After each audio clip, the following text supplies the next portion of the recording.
What is it about certain faces that haunt us long after the credits roll? The ones that slip into our dreams, the ones that make us check the back seat of our car, the ones we see in the corner of our room at 3 a.m. today. We're diving into the darkest corners of horror cinema to examine the villains that didn't just scare us, they changed us. They made us afraid of clowns, of dolls, of the dark itself. This is 8 minutes of pure, unfiltered fear. And I promise you, by the end of this video, you'll be sleeping with the lights on. Let's begin. Freddy Krueger. Picture this. You're safe in your bed, doors locked, windows closed. Nothing can hurt you here, right? Wrong. Because what happens when the monster doesn't wait for you to wake up? What happens when sleep itself becomes the hunting ground? Freddy Krueger turned our most vulnerable moment into a death sentence. A child killer burned alive by vengeful parents, he returned as something far worse than human. A dream demon with a face like melted wax and a glove armed with razor blades. But here's what makes Freddy truly terrifying. You can't run from him. You can't hide, because eventually, no matter how hard you fight it, you have to sleep. And when you do, he's waiting. He doesn't just kill you, he plays with you first. He morphs your dreams into nightmares. He becomes your worst fear. One moment you're safe, the next you're trapped in a boiler room with nowhere to run. And that laugh, that awful laugh, echoes all around you. And the worst part, if you die in the dream, you die in real life. Your body found with the same wounds Freddy inflicted while everyone else was sleeping peacefully. Sleep tight. Michel Myers. Now let's talk about something even more unsettling. Pure evil. No backstory, no motivation, no reason. Just a blank white mask and a kitchen knife. Michel Myers killed his sister when he was 6 years old. Then he stood there staring, silent. For 15 years, doctors tried to understand him. They failed, because there was nothing to understand. Michel isn't a person. He's a force of nature. The shape, that's what they call him. What makes Michel so terrifying is the absence of everything human. He doesn't run, he walks. Slowly, steadily, and somehow he always catches up. You can shoot him, stab him, set him on fire. He just keeps coming, tilting his head, watching, studying you like you're an insect. There's no negotiating with Michel, no reasoning, no mercy. He chose you, and now you're going to die. It's that simple, that inevitable. Like death itself decided to put on a mask and go for a walk on Halloween night. And that breathing, that heavy mechanical breathing behind the mask, once you hear it, you know it's already too late. Hannibal Lecter. But what about the monsters that don't look like monsters? The ones who wear expensive suits and speak with perfect diction. The ones who could be sitting next to you right now and you'd never know. Dr. Hannibal Lecter is a psychiatrist, a cultured man, an appreciator of fine art and classical music. He's also a cannibalistic serial killer who considers murder a form of art. Here's the thing about Hannibal.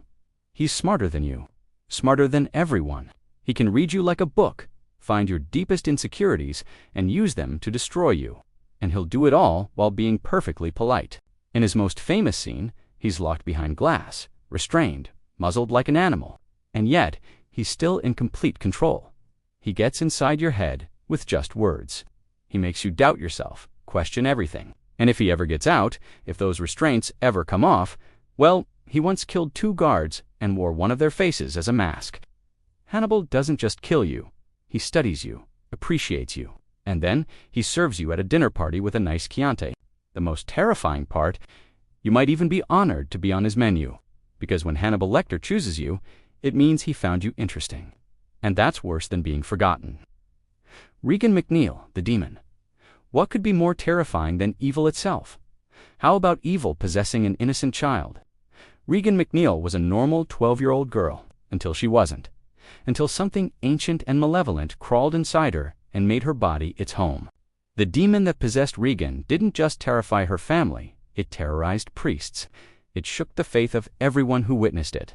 We're talking about a child whose head spins completely around, who speaks in tongues and voices that aren't her own, who knows your darkest secrets, your hidden sins, and screams them at you in the voice of your dead mother.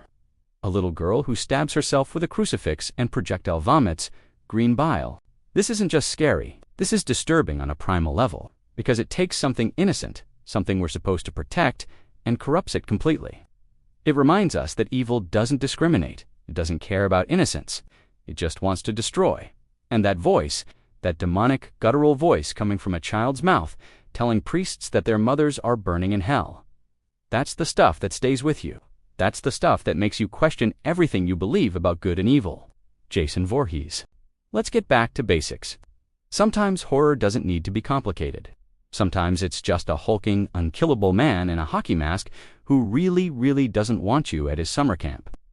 Jason Voorhees drowned at Camp Crystal Lake because counselors were too busy hooking up to watch him, so his mother went on a killing spree.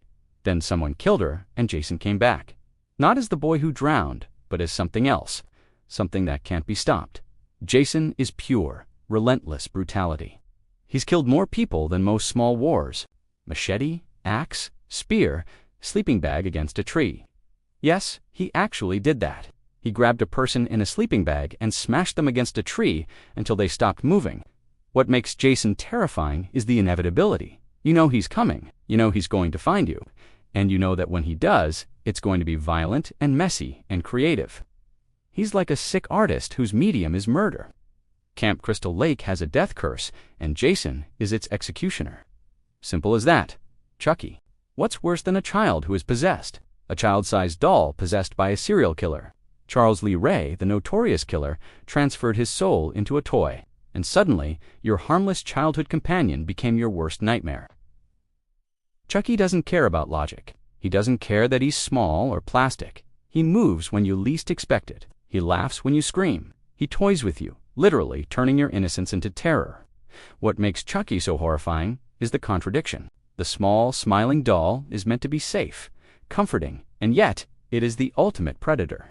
He's clever, relentless, and often funny in the most twisted way. By the time you realize he's there, the toy chest has become a coffin, and your bedroom, once a sanctuary, has become a stage for his deadly games. Chucky reminds us that evil doesn't have to be large or imposing.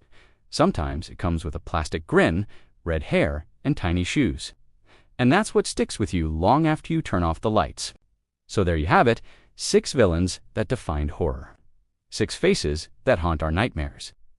6 reminders that fear is the most powerful emotion we have. These aren't just characters in movies, they're cultural icons. They're the reason we check the closet before bed, the reason we avoid summer camps and old houses and mirrors in the dark. They've embedded themselves in our collective consciousness, and they're never leaving. Because here's the truth. We need these villains. We need to be scared in a safe environment. We need to face the darkness and survive it, even if it's just from the safety of our couch. So the next time you watch a horror movie and a villain makes your skin crawl, remember, that's exactly what they're supposed to do. That's their job. And the truly great ones, the legendary ones, they'll be doing that job long after we're gone. Now, if you enjoyed this descent into terror, do me a favor.